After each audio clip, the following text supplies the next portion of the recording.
ہے کیا, کس طرح ہوتے ہیں. تو یہاں ہم آپ کو پوری اب تک کی اسٹڈی کا نچوڑ بتانے لگا ہوں کہ ہم نے جو اب تک پڑھا ہے معلوم کرنے کا. دوسرا طریقہ کیا ہے مخرج معلوم کرنے کا؟ جی یہ تھا میرے پاس پہلا طریقہ. اب دوسرا طریقہ ہے شد والا طریقہ. پہلا طریقہ جزم والا تھا, اب میں آپ کو شد والا طریقہ بتاتا ہوں جس سے ہم کسی بھی حرف کا مخرج آسانی سے معلوم کر سکیں. جس حرف کا مخرج معلوم کرنا ہو اس پر شد لگا دیں اور حمزہ کے ساتھ پڑھیں, بشکل الف کے ساتھ پڑھ لیں. دیکھیں میں نے اب با کا مخرج معلوم کرنا ہے, با کے اوپر میں نے شد لگانی ہے. با کے اوپر میں نے شد لگائی, لیکن اس کو الف کے ساتھ پڑھنا ہے تو الف کے اوپر یعنی کہ حمزہ کے اوپر زبر لگا دیں. زبر لگائیں گے, اب اس کو پڑھیں گے الف زبر با اب, اور یہ با جو ہے پڑھا جائے گا زبر کے ساتھ با, تو یہ بن جائے گا اب با. اب با یہ کیا بن جائے گا؟ اب با.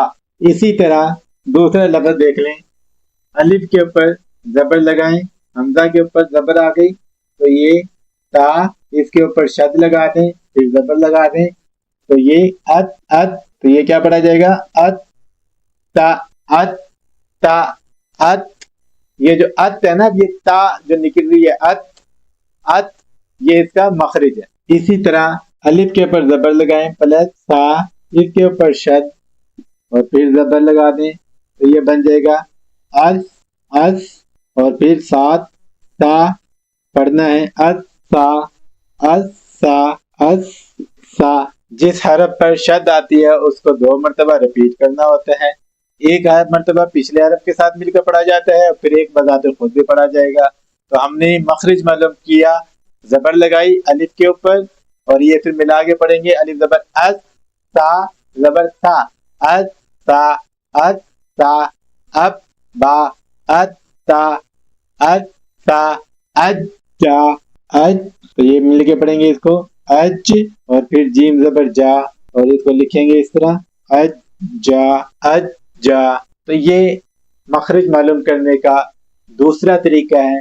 جس حرف کا مخرج معلوم کرنا ہو اس پر شد لگا دیں اور حمزہ بشکل الف پڑھیں تو ہم اس کا مخرج معلوم کر لیں گے.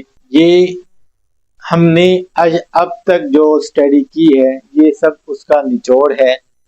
اگر آپ کو میرے یہ 10 لیکچر یاد نہیں ہوتے, اگر آپ کو مخرج یاد نہیں ہو رہے, بڑی مشکل ہو رہی ہے مخرج کو پڑھنے کے لیے, سمجھنے کے لیے, تو آپ ان 2 طریقوں کو اپنے ذہن نشین کر لیں.